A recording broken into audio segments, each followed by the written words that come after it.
of your philosophy. It's a part of your published philosophy. So you don't just, like people will usually look at just like the first line of a petition or something.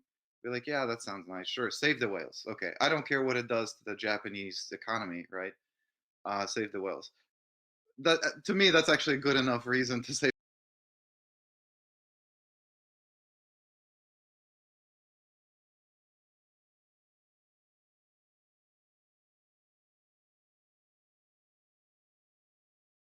share with the world as a part of your philosophy. It's a part of your published philosophy. So you don't just, like people will usually look at just like the first line of a petition or something.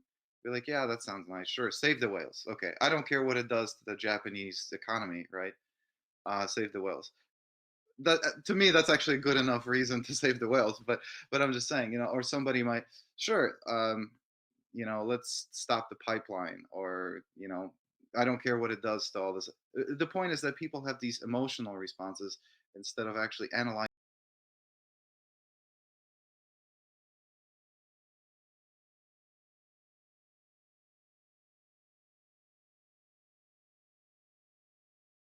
Let's stop the pipeline, or I don't care what it does to all this. The point is that people have these emotional responses instead of actually analyzing what is it really saying, what are the ramifications of certain propositions. So by appropriating, see, you're not just voting on ideas, you're actually investing yourself into those ideas, which means that people can challenge you on it. When you talk to your friends and they want to know, what do you represent, when they read, they're going to read your ideas, and it doesn't matter if you didn't write it. It's yours. This idea is yours. You're supporting it. Your friends can critique you. Well, wait a minute, this idea is going to do all this and this and that. Like, how can you support this idea? You also support this other idea. These two ideas are not logically consistent with one another. You got a problem here, so that's what I meant. Like, this actually makes people not just more informed, because it helps people retain that information, but it makes people more rational because people can reflect upon this. And people are, in essence, by engaging with one another through the system, they're forced to reflect upon these ideas, think about them much deeper. But anyways, so that's a difference. That's why this is not just a simple like petition mechanism. It's much more than that. It's investing yourself into those ideas. But then we're able to cross reference which of those ideas the people support the most. The people who wish to announce themselves as political candidates and to make lists of political candidates who most closely represent those ideas. And thus, we organize as the International Logic Party. Um, those are the people who are willing to uphold the five principles. I'm not going to get into that, the five principles of the party, and basically they just create a fair system for everybody. Um, so yeah, people who are members of the party, they can announce themselves through the platform as candidates, and then we can go on to take control of our governments. But the one thing before I wrap up here, one thing I wanted to add. So we have, actually, Egora has three Egoras inside of it, because there's the main one, which is for organizing national and international level ideas. There's also a municipal Egora for organizing ideas just for your town, village, city, whatever, to focus more on local politics, what needs to be done locally. And then there is a community Agora where there are, uh, like, right now it's 10, but it's going to be 12 default communities that, for example, there is an Agora development community. So people can introduce ideas about how to improve the platform itself. So it's, people are contributing their feedback about what they want, what else they want to see. Stories we should all hear, truths we should all know, world's biggest challenges. Um, there is a shaping culture community. There is a businesses to boycott community. So we can collectively address which businesses to target by reducing our spending for specific reasons, while also providing alternatives. People can raise awareness about this business with certain business practices, but hey, guess what? You can also shop at these businesses. They don't engage in these practices. Direct your business that way. So we can organize massive collective action, decentralized collective action. That's what's amazing, because with the politicians you need a lot of people to engage in that, but through with the communities you can actually do this decentralized action. So you don't need everybody to get on board. You just need a certain percentage of people to really have an impact. So and then there are other communities that people can create. Labor unions could use this to organize themselves. Student governments, condominium associations, churches, or just any organization that wants to be more democratic. They can prioritize their values and goals. And uh, the downside is that the leadership might not like it because it actually puts too much control in the hands of the people. So, but guess what? You can't stop the people from using the platform. Let's stop the pipeline, or I don't care what it does to all this. The point is that people have these emotional responses instead of actually analyzing what is it really saying. What are the ramifications, like justice, patience. I forgot the other ones in their exact order, but I can look that up.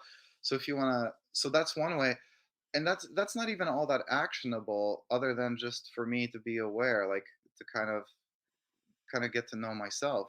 So there are all kinds of different communities and all kinds of different ideas that work in different ways. There could be an idea: let's get rid of the Federal Reserve and give them control of the money supply, put that in the hands of the people, instead of the Federal Reserve. You're probably not going to do that yourself. It's not like starting a garden, right? We're going to need to get a lot of politicians elected to make that happen. And then there are all kinds of ideas in between. There are some ideas that you could say, well, let's boycott this business and let's shop at this business. Well, that's an idea that you can introduce for other people to start to enact, but you can already start to enact that. You can stop shopping and Mhm. there instead. So it really depends on the kind of an idea, how thorough it is. Like I could introduce an idea: let's not shop at McDonald's, right? I don't actually go to McDonald's. I'm vegan. They don't have enough vegan options for me. So, but that's an idea. Don't shop at McDonald's, right? But then somebody else can come along, they can copy and edit this idea, because you cannot actually edit the ideas. It's not like Facebook, where the author loses control of the idea as soon as they publish it.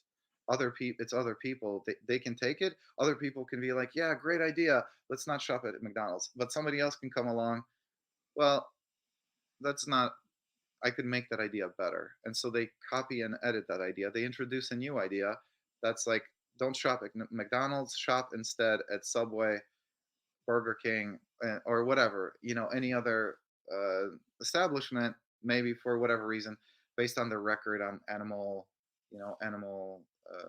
or their maybe vegan alternatives, things like that.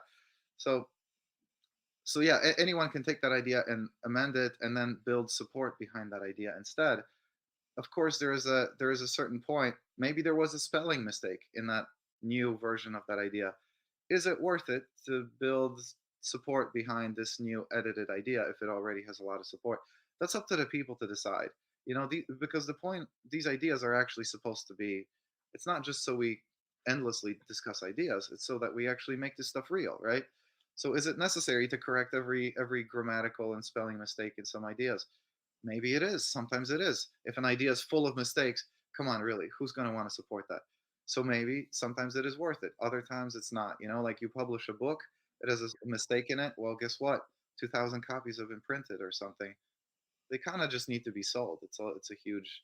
If it's full of errors, then maybe you need to like reprint it. But So is there a forking problem? Like, if I'm voting on issues or I'm deciding on what ideas I support in Vancouver, and someone says, yes, I want a garden, and someone else says, I want a bench in that same location, and someone else, I don't know, wants a duck pond. And in that, I support the garden, and then someone else goes, okay, but I want it to be a legume garden. And so they've now forked it. Like, they're going to split the vote. You know what I mean? They're going to have, like, well, now if you're voting for the garden, like, how does that process work? so okay, so first of all, it sounds like you're talking about the municipal Igor. It sounds like a municipal issue, or maybe not. Maybe it's like a small intentional community you have in Vancouver. I'm not sure. So you would actually have to specify what's the relevance of that idea. It sounds like it would be a municipal idea. Um, so actually, what you could do, let's say there's a specific plot of land, and somebody from Vancouver says we should turn this land into a park, and then somebody else, a park with trees, and then somebody else says we should turn this land into a pond. Well, you could support both of those ideas. I mean, it's not there is a limit to how many ideas you can support, but you could support alternative versions of that idea. Because basically what you're saying is you want it to be some kind of a natural space, right? So you might be okay, you know what, you don't care all that much if it's a pond or if it's a park. It doesn't matter to you. Or maybe it does matter to you, in which case you should just support only one of those ideas instead of both of them. That's for you to decide. Ultimately, what is it that you really want? But if you're okay with both, then support both. So actually everything, the algorithm is based on number 23. So there's a limit to actually numbers 2 and 23. So for like municipal ideas, there's a limit of 23 ideas that you can support, which it's actually quite a bit of ideas. And again, the point is to prioritize issues, so we find out what's the most important thing, get it done, so we have now more space for the next thing. So yeah, as we get things done, more Mhm. space opens up to. So with that though, because it just sounds like it's not a vote. It's like, are there 10,000 people who support this? Are there 1,000 people who support this? What is the top supported idea that wants to be made in municipally? Which isn't the same as asking people in the, like, does someone want to park here? Do we want to tear down the park here? Are we voting yes or are we voting no? It's okay, well, people have decided they want a park, so we're putting a park in. We're not then going, or is there then going through the process of like, okay, well, clearly it has to go through the city. But like, where just because there's support doesn't mean there's not support. Doesn't mean there aren't all the people. In fact, anytime you try to build anything and change anything, there's going to be the naysayers. And so you need to be able to collect not just the pros, but the cons, right? Not just the people who are like, yeah, I support this, but also the people who are like, I fucking oppose this. And so is there that option as well, where you can like not just pick the things you support, but also the things that you're absolutely against and collect that Um, information? well, negativity.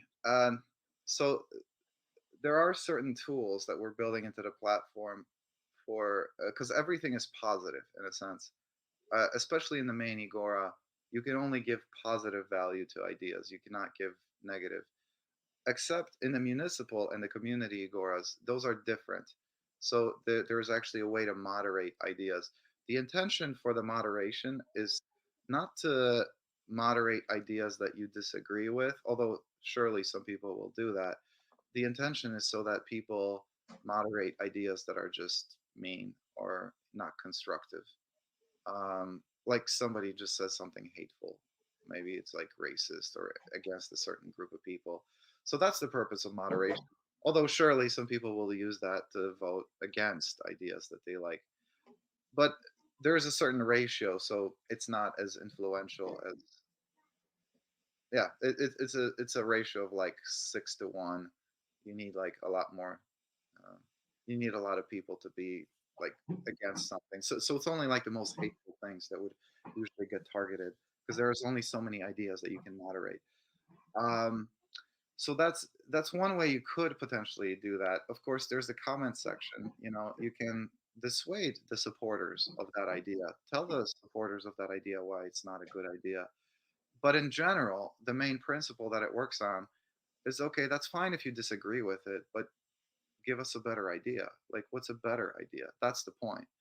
And what this comes down to is if you have, I don't know, let's say you have 100 people, and out of those 100 people, 10 of them agree that this is the one thing we should do. And then the other 90 people, they can't agree on anything. They're like, no, we should do this. No, we should do this. No, we should do this.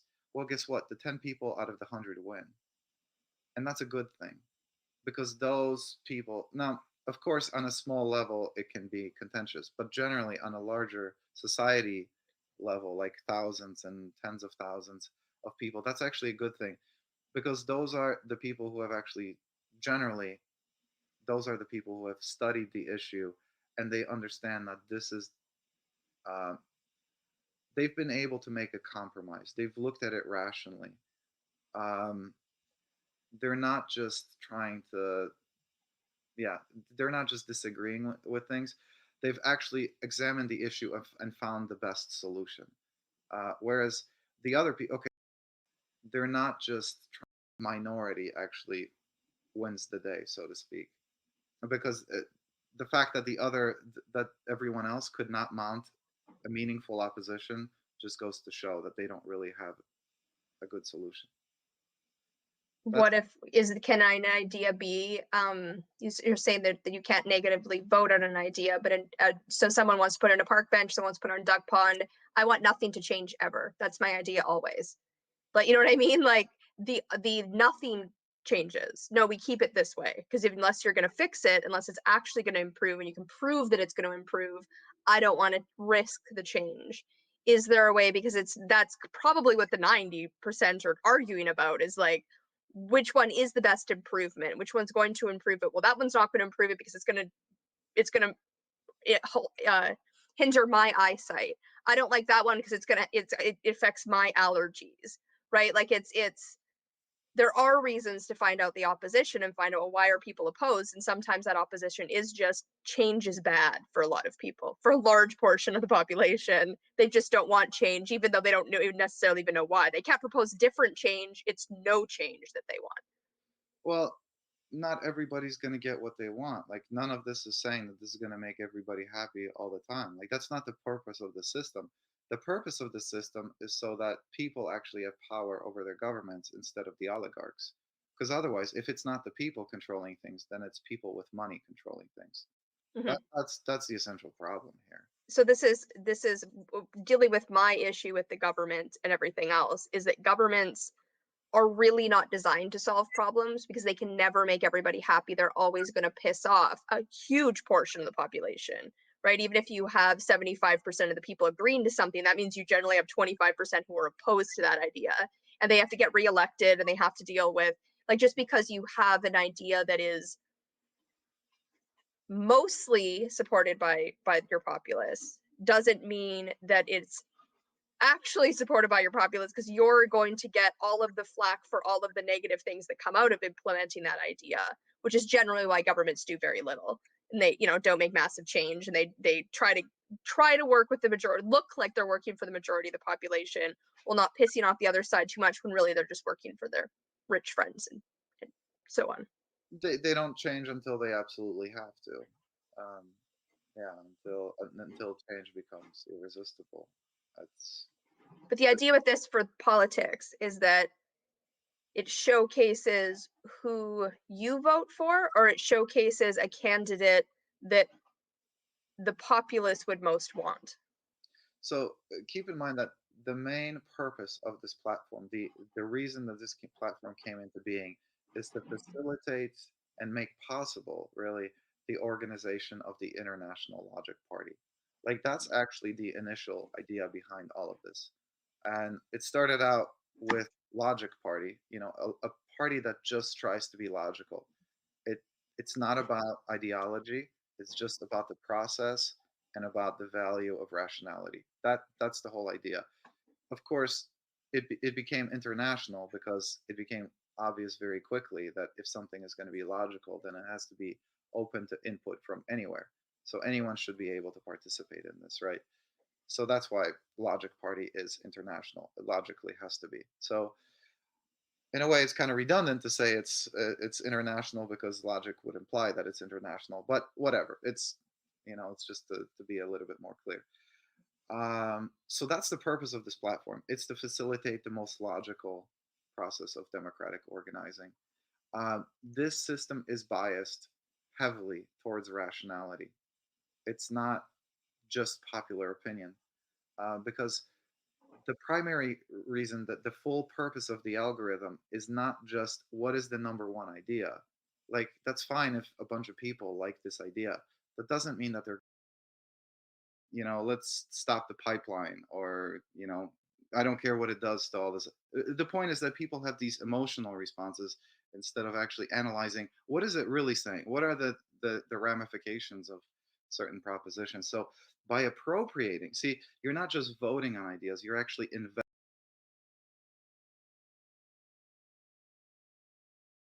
become realized. You will have